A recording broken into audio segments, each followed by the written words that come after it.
మనం ఈరోజు 7 దయ్యముల నుంచి విడిపించబడిన మగ్దలేని మరియా గురించి తెలుసుకుందాం. కొనియాడబడిన స్త్రీలు ఈ పుస్తకం నుంచి ఈ మగ్దలేని మరియా గురించి చదివి తెలుసుకున్నాం. మగ్దలేని మరియా వచ్చి, నేను ప్రభువుని చూస్తిని, ఆయన నాతో ఈ మాటలు చెప్పనని శిష్యులకు తెలియజేశాను. బైబిల్లో అనేక మంది మరియలు ఉన్నారు. యేసు ప్రభును గర్భమును ధరించిన కన్యక అయిన మరియా, ప్రభువు పాదాల వద్ద ఉత్తమమైన దానిని ఎన్నుకున్న బెతనియా మరియా, 7 దయ్యముల నుండి విడుదల పొందిన మగ్దలేని మరియా, క్లోఫా భార్య అయిన మరియా, మార్కు తల్లి అయిన మరియా, రోమా క్రైస్తవురాలైన మరియా, ఇలా ఇంతమంది మరియలు బైబిల్లో ఉన్నారు. ఈమె మగ్దాలా అను ప్రాంతంలోకి చెందిన స్త్రీ అయినందున మగ్దలేని మరియా అని పేరు పిలువబడింది. ఈమె అందము, ఆస్తి, పేరు, ప్రఖ్యాతలు కలిగిన స్త్రీగా కనబడుచున్నది. ఈమెను 7 దయ్యములు పట్టి పీడించుండగా యేసు ప్రభుచే విడిపింపబడిన స్త్రీగా ఈమె పేర్కొనబడినది. దేవుడు నివసించవలసిన హృదయంలో పాపములకు చోటిచ్చినందున అట్టివారి హృదయములు దయ్యములకు నిలయముగా మార్చున్నవి. అనేకులు యేసుక్రీస్తు నామంలో స్వస్థత పొంది దయ్యాల నుండి విడుదల పొందిన తర్వాత కూడా యేసు ప్రభువును తమ హృదయాలలో చేర్చుకొని దేవుని వాక్యంతో హృదయాలను నింపుకొనందున వారిని విడిచి వెళ్ళిన అపవిత్రాత్మలు మరి 7 దయ్యములతో మరలా వచ్చున్నవి. అపవిత్రాత్మ ఒక మనుష్యుని వదిలిపోయిన తర్వాత అది విశ్రాంతి వెతుకుచూ నీరు లేని చోట్ల తిరుగుచుండును. విశ్రాంతి దొరికినందున నేను వదిలి వచ్చిన నా ఇంటికి తిరిగి వెళ్ళుదని అనుకుని వచ్చి ఆ ఇంట ఎవరునూ లేక అది ఊడ్చి అమర్చి ఉండటం చూసి వెళ్ళి తనకంటే చెడ్డమైన మరి 7 దయ్యములను వెంటబెట్టుకుని వచ్చును. అవి దానిలో ప్రవేశించి అక్కడనే కాపురం ఉండును. అందుచేత ఆ మనుష్యుని కడపటి స్థితి మొదటి స్థితి కంటే చెడ్డదగును. మత్తయి సువార్త 12వ అధ్యాయంలో ఉంటుంది ఇది. అట్టి స్థితిలో ప్రభువు ఆమెను విడిపించగా అప్పటి నుండి మగ్దలేని మరియా తన హృదయాన్ని, సమయాన్ని, ఆస్తిని దేవుని కొరకు వాడుట నేర్చుకున్నాను.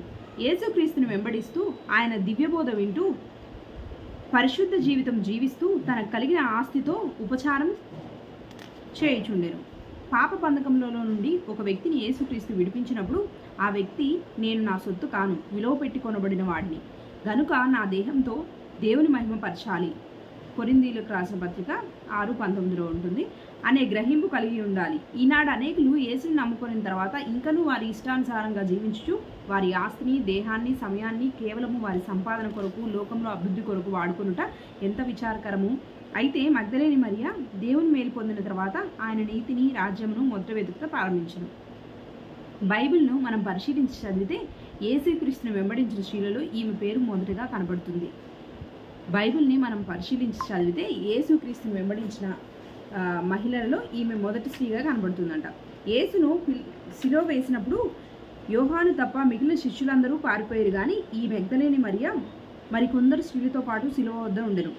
ఇది మార్కు సువార్త 15వ అధ్యాయం 40వ వచనంలో ఉంటుంది. నన్ను వెంబడింపగోరువాడు తన్ను తాను ఉపేక్షించుకొని తన శిలువను ఎత్తుకొని నన్ను వెంబడింపవలను అన్న ప్రభువు మాట ఆమె గుర్తించుకొనెను. ఆయనను సమాధిలో పెట్టినప్పుడు ఆమె సమాధి దగ్గర ఉండెను. నేను మరణం వరకు నీతో వస్తానని పేతురు అన్నాడే గాని కనీసం సమాధి వద్దకు కూడా రాలేకపోయాడు. అయితే మగ్దలేని మరియా సమాధి వద్దకు వచ్చి ఆయనను ఉంచిన చోటను చూశాను. మనుష్య కుమారుడు 3 దినములు అయిన తర్వాత లేచినని మాట శిష్యులు మర్చిరి గాని మగ్దలేని మరియయు మరికొందరు స్త్రీలను జ్ఞాపకం ఉంచుకుండ్రి. ఆదివారము పెందలకాడ లేచి సమాధి వద్దకు వెళ్ళిరి. సమాధి తెరవబడి చూసి ఆశ్చర్యపడి, ఆయన ఇక్కడ లేడు, ఆయన లేచి ఉన్నాడని దూతలు చెప్పిన మాట విని వారందరూ వెళ్ళిపోయారు. కానీ మరియా సమాధి బయట నిలిచి సజీవుడైన క్రీస్తును చూసే వరకు నేను వెళ్ళనని ఏడ్చుండెను. ఒకప్పుడు అల్పకాల పాపభోగం కొరకు ఈ లోకం కొరకు ఆరాటపడిన మగ్దలేని మరియా ఇప్పుడు తనను ప్రేమించి రక్షించిన క్రీస్తు కొరకు ఆరాటపడి వెతుకుచున్నది. ఈమె క్రీస్తుని చూడాలని ఏడ్చుచున్నది. ఒక చిన్న బిడ్డ తల్లి కొరకు ఏడ్చినట్లు ఆమె క్రీస్తుని చూడాలని ఏడ్చుచున్నది. పునరుద్ధరణైన క్రీస్తు ఆకాశమునకు ఆరోహణమగుచుండగా ఆమె ఏడ్పు విని ఆమెను ఆదరించుటకు ఆమె ఎద్దకు వచ్చి, అమ్మా, ఎందుకు ఏడ్చుచున్నావు? ఎవరిని ఎదుగుతున్నావు అని అడిగినప్పుడు ఆయనను తోటమాలి అనుకొని, నీవు ఆయనను మోసుకొని పోయిన ఎడల ఆయనను ఎక్కడ ఉంచుతో నాతో చెప్పుము, నేను ఆయనను ఎత్తుకొని పోదునని చెప్పాను. అయితే ఆయన మరియా అని పిలవగా ఆయన స్వరంను గుర్తుపట్టిన మరియా ఆయన పాదముల మీద పడబోయాను, కానీ నేను ఇంకను తండ్రి యొద్దకు ఎక్కిపోలేదు గనుక నన్ను ముట్టవద్దని ప్రభువు చెప్పాను. పునరుద్ధానుడైన క్రీస్తును మొట్టమొదటిగా చూసినది ఈ మగ్దలేని మరియనే. ఆయన శిష్యులకు ఆయన తల్లి అయిన మరియకు కూడా దొరకని ఆధిక్యత కడుగబడిన పాపిగా ఉన్న మరియకు దొరికినది. ఎందుకనగా ఒకప్పుడు తాను తన పాపమును ప్రేమించిన దానికంటే ఎక్కువగా ప్రభువును తనను ప్రేమించనని ఎరిగి ఆమె ప్రభువును ప్రేమించినది. అందువలనే కన్నీటితో వెతుకుచున్న మరియకు పునరుద్ధానుడైన ప్రభువు మొట్టమొదటిగా కనపడింది. నేను లేచి ఉన్నానని శిష్యులకు చెప్పుము అని ప్రభువు మరియతో చెప్పాను. తన పునరుద్ధాన సువార్తను ప్రకటించు భాగ్యమును మరియకిచ్చును. మగ్దలేని మరియ నేను ప్రభువును చూచితిని అని అరుస్తూ గంతులు వేయుచు అందరికీ తెలియజేసింది. సాధారణంగా స్త్రీల నోట మాట దాగదని అంటారు కదా. ఆ బలహీనమైన నోటినే బలమైన సువార్త ప్రకటనకు వాడుకు దేవుడు ఆశించి ఆ భాగ్యంను మగ్దలేని మరియకే ఇచ్చాడు. కనుకనే బలహీనురాలైన మగ్దలేని మరియే కొనియాడబడిన మగ్దలేని మరియగా మారింది. ఆమె ఎంత బాగుంది కదండి. ఈ మరియ మొదట 7 దయ్యాలను బట్టి పీడించిందంటే ఆమె సాతానికి ఎంత చోటిచ్చింది అర్థమవుతుంది కదా.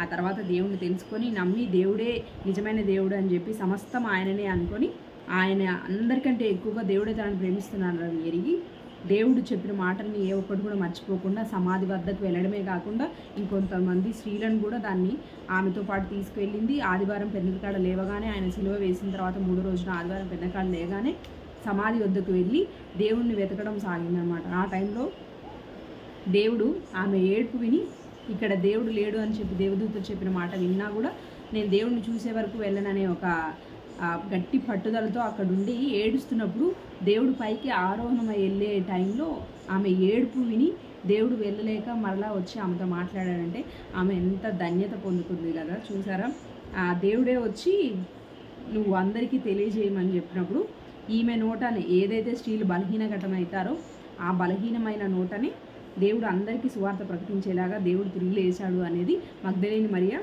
నేను ప్రభువుని చూచితిని అని గంతులు వేస్తూ అరుస్తూ అందరికీ సువార్తను ప్రకటించిందంట. ఆమేన్. కొన్ని స్టోరీలు చదివినప్పుడు మనసుకి ఎంతో ఆనందం ఇస్తుంది. వాళ్ళు చేసిన ఆ ధైర్యం కానీ వాళ్ళు మారిన ఆ రీతి కానీ చూస్తుంటే ఎంతగానో సంతోషాన్ని ఇస్తుంది. అలా మనం ఇప్పుడు ఈ లోకంలో కూడా ఎంతోమంది దేవుడిని తెలుసుకోవాలి, ఎంతోమంది సువార్త ప్రకటించాలి, ఎంతోమంది తెలియని అన్యులకి దేవుడు నిజమైన దేవుడు యేసు ప్రభువు అనే విషయాన్ని తెలియజేయాలని ఆశిస్తూ థ్యాంక్ యూ. నా వీడియో కనుక నచ్చితే లైక్ చేయండి, షేర్ చేయండి, సబ్స్క్రైబ్ చేయండి. Thank you.